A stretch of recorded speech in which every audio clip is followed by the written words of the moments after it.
Olá, eu sou Marcela Matos e eu tô de volta hoje com mais um episódio do Egoncast. Hoje vamos falar de gestão de crise nas redes sociais. O que é crise? Crise é toda a situação que foge do controle, que atrapalha os negócios, que afeta a reputação ou até que impede a condução dos negócios. Uma catástrofe, uma tragédia, alguma coisa que não estava prevista e que atrapalha os negócios. Como é que eu posso evitar uma crise? Nem sempre eu posso evitar a crise, né? A gente faz exercícios muito interessantes de mapear quais são as possíveis crises que podem atingir, por exemplo, um hospital, uma universidade, um restaurante, uma companhia aérea, e nesse exercício a gente identifica o que possivelmente pode acontecer. Não que vá acontecer, mas pode acontecer. E mapeados todos esses riscos, a gente passa a se preparar para caso aquilo aconteça. Isso é o que a gente chama de gerenciamento de crise. Nos dias de hoje, as crises começam quase sempre nas redes sociais e se espalham pela imprensa e por todos os outros canais. Mas por que elas começam nas redes sociais? Porque as redes sociais são espaços democráticos. Todos nós podemos filmar, fotografar e postar imediatamente, marcando empresas e compartilhando informações que muitas pessoas não teriam acesso. Vou dar um exemplo prático. Uma pessoa chega para embarcar no aeroporto X e chega lá, fica sabendo que o voo foi cancelado. Logo começa aquele tumulto, aquele bate-boca, aquela discussão, né? E alguém saca um celular, que é coisa fácil, e começa a filmar aquela movimentação. Aquele fato que ficaria restrito àquele ambiente, às pessoas presentes, ganha uma repercussão enorme, uma visibilidade enorme. E por aí vai. Hoje em dia, muitas vezes a gente percebe situações de crise que nascem por causa de uma imagem feita por um celular e viram reportagem na televisão, no rádio e até no jornal impresso, né? Porque com aquela imagem e a polêmica criada em cima daquilo, a imprensa se vê quase que obrigada a explicar aquela situação e se aprofundar nisso. Vou citar alguns exemplos. Um caso em São Paulo de crianças que eram amarradas numa creche para que ficassem quietas. Aquela imagem, né, correu o país e o assunto ganhou uma enorme repercussão, né? Nós já tivemos casos de turbulências em aeronaves que não aconteceu nada de grave, mas aquela imagem impactante das coisas caindo ou até das coisas já no chão por causa da turbulência ganhou as redes sociais e aí também foi parar na imprensa, fazendo com que a companhia aérea se explicasse, ouvissem meteorologistas e outros especialistas para explicar aquele fenômeno. Então a rede social é hoje a principal porta de entrada, né, o principal estopim das crises, e a gente precisa estar preparado para isso. Mas vamos falar agora de como devemos agir numa situação de crise. Primeira coisa fundamental, crise é crise, não importa se começou na rede social, se começou por outro meio, devemos tomar todas as providências, seguir todos os passos de um gerenciamento de crise clássico.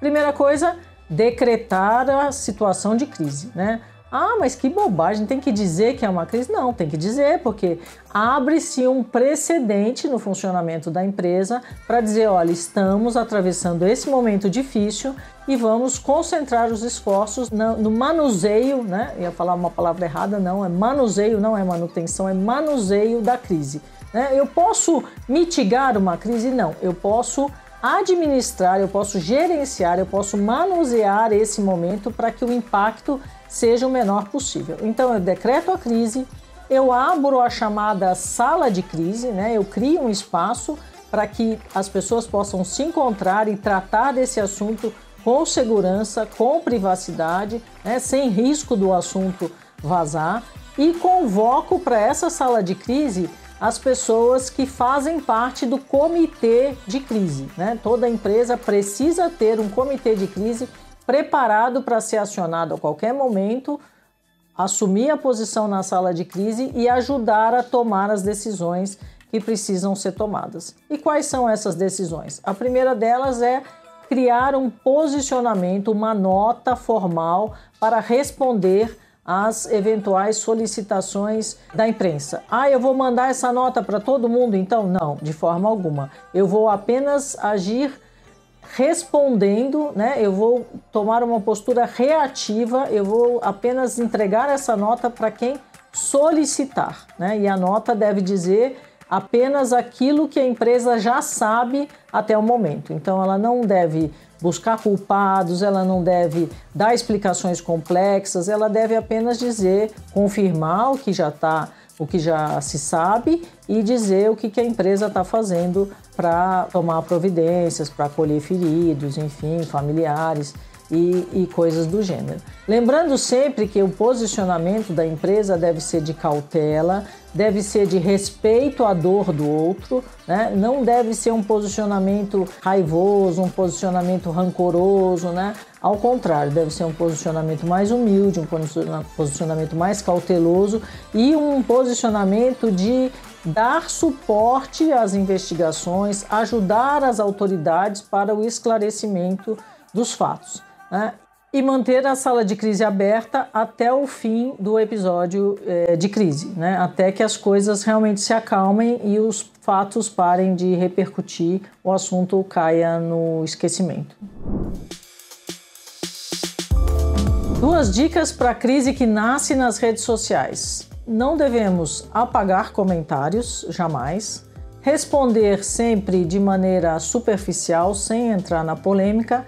E segundo, jamais bater boca nas redes sociais, né? Eu sei que às vezes a gente fica ofendido, insuflado por um comentário mais ardido, mas não cabe à empresa bater boca e acelerar, né? Botar a lenha na fogueira desse debate. Não precisa. É melhor deixar que a coisa vá se amainando e se acalmando e com o tempo o assunto deixe de repercutir de forma tão agressiva. Como evitar uma crise? Primeira coisa é capacitar o time, capacitar para lidar com situações de crise. E não é capacitar só o diretor, o CEO, a alta gerência, é capacitar todo o time, porque muitas vezes uma crise começa numa informação que o porteiro passou, numa informação que uma pessoa da limpeza forneceu. Então todo mundo tem que saber numa empresa qual é o papel que exerce e o que pode e o que não pode fazer. Segundo passo, preparar para situações de crise, né? A gente tem uma brincadeira que faz sempre nos treinamentos, quer dizer assim, a gente pensa, se Deus quiser não vai acontecer nada, então não preciso me preparar. Não, eu preciso estar bem preparado, porque preparado para uma situação de crise eu reajo melhor, eu funciono melhor, eu ajo com mais tranquilidade do que se eu não tenho preparo. Se eu não tenho preparo, tudo para mim vai ser uma surpresa, tudo vai ser um choque e eu vou trabalhar muito mais na emoção do que na razão e na antecipação dos fatos.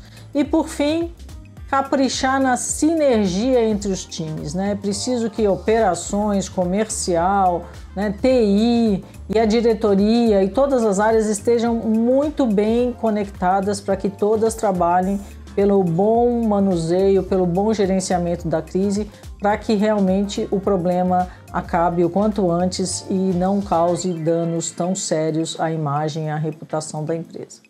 Obrigado, gente, e até a próxima.